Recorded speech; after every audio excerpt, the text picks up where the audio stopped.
caracterizadas o influenciadas por los enzimas.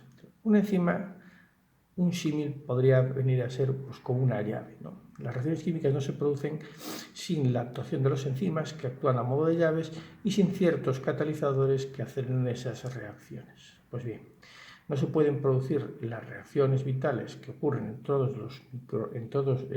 proceso biológico, el ciclo de Krebs, por ejemplo, de los organismos vivos, de las células de los organismos vivos, si no se produce esa actuación de los enzimas.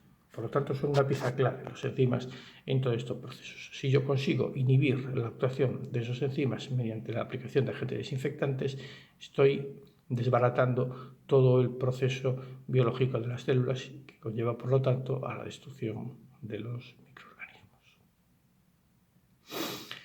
Los factores principalmente que influyen en esa acción de desinfectantes químicos podríamos citarlos en 5. Por un lado está el tipo y la concentración del agente químico. Hay unos que tienen un poder mucho más oxidante, mucho más desinfectante que otros. El tiempo de contacto, la temperatura, la naturaleza de los microorganismos y, por supuesto, la naturaleza del medio líquido, en el que, a fin de cuentas, vamos a desempeñar nosotros la actuación. Este es un modelo que nos permite, de alguna manera, fidelizar la actuación del agente químico. La concentración del desinfectante y el tiempo de actuación del desinfectante se mantiene constante.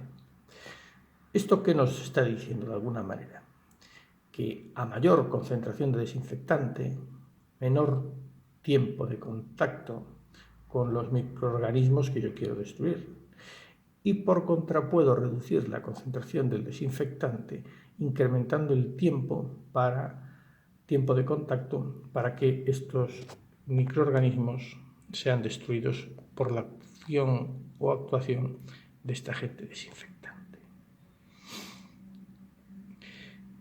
Esta transparencia, prestar especial atención, ¿no? Yo sí que puedo, no está del todo correcta porque los coeficientes de n son erróneos. Pero prestar especial atención a lo que yo os quiero trasladar. Lo que sí tenemos claro, por todo lo que hemos dicho, es que la cinética de la reacción o la cinética de la velocidad con la que se destruyen los microorganismos, en primer lugar es negativa porque se destruyen los microorganismos mediante la acción de un agente desinfectante. Pero si n es el número de microorganismos, por ejemplo, supongamos concentración de coliformes por cada 100 mililitros de disolución. N, no N sub T. La variación de esa concentración de microorganismos, N, a lo largo del tiempo responde a una cinética que es menos K, N. Por lo tanto, sí que podemos decir que el diferencial con relación al tiempo de la concentración de microorganismos, o sea, de N, es igual a menos Kn. Si integro este elemento diferencial entre 0 y T, sabré la concentración de microorganismos que tendré en un tiempo T. Luego tendremos que el logaritmo neperiano del cociente entre la concentración de microorganismos en el instante T con relación a la concentración de microorganismos que había al inicio será igual a menos Kt. O lo que es lo mismo, que la concentración de microorganismos transcurridos un tiempo T es igual a E elevado a menos Kt por la concentración de microorganismos que tenía al inicio. Esto no necesariamente es la forma más correcta de explicar el funcionamiento del cloro, pero sirve de alguna manera de una guía para ver la evolución de cómo funcionan los microorganismos.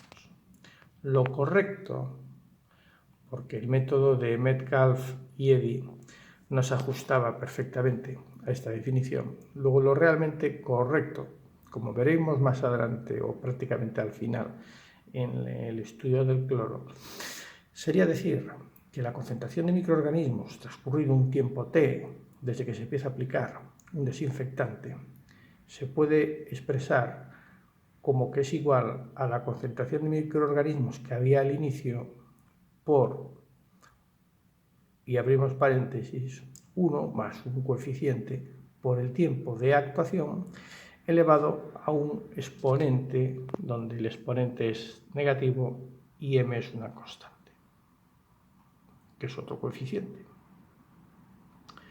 Bien, también se demuestra experimentalmente que la relación entre la temperatura y el tiempo transcurrido desde que se empieza a aplicar un desinfectante es la que aparece en esta transparencia, donde E es la energía de activación.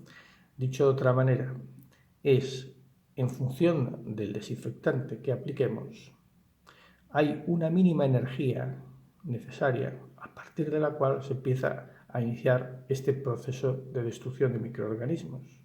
Por debajo de esa energía de activación no se produce ninguna eliminación de microorganismos. ¿Qué significa esto? Que esa energía de activación no es siempre la misma, depende del tipo de desinfectante que utilicemos. Y más aún, en función del pH del agua que tengamos, la energía de activación del desinfectante en cuestión será diferente. Por lo tanto, sí que sabemos que para un tiempo determinado alcanzar una determinada mortandad a la temperatura determinada está relacionada con la fórmula que os ponemos ahí arriba, donde R es la constante universal de los gases perfectos. Y antes de hacer un descansito, el tipo, la edad y el número de microorganismos es clave también en este aspecto. Fijaos que os hemos dicho antes que cuanto más concentración, menor tiempo de contacto, y cuanto menor concentración, más tiempo de contacto. Es también, o parece evidente, que cuanto más microorganismos haya, el resultado va a ser mayor. Y también, por último, es importante destacar que es muy importante establecer o reseñar que cuanto más jóvenes son los microorganismos, así como son más prolíficos, también son más fáciles de destruir. Por contra, los microorganismos más viejos, sus paredes celulares son más resistentes, si bien es cierto que tienen luego la ventaja de que son menos prolíficos. Bueno, voy a hacer un receso y voy a beber agua. Por último, a lo que nos enfrentamos también es al último aspecto a tener en consideración, que es la naturaleza del medio líquido. Va asociado al pH, cierta presencia de compuestos químicos que puedan interferir en el proceso y la propia turbidez. La turbidez, o lo que es que viene propiciada principalmente por los sólidos en suspensión, lo que puede permitir de alguna manera es enmascarar a ciertas bacterias y que el cloro o el agente desinfectante actúe sobre la materia orgánica asociada a esos sólidos en suspensión, pero todos los microorganismos que se encuentran en flóculos sean protegidos por los propios sólidos en suspensión, ¿no? Hay otros compuestos que interfieren en el proceso produciendo reacciones no deseables y el pH, como os decía antes, puede jugar un papel en que la reacción se produzca en uno u otro sentido.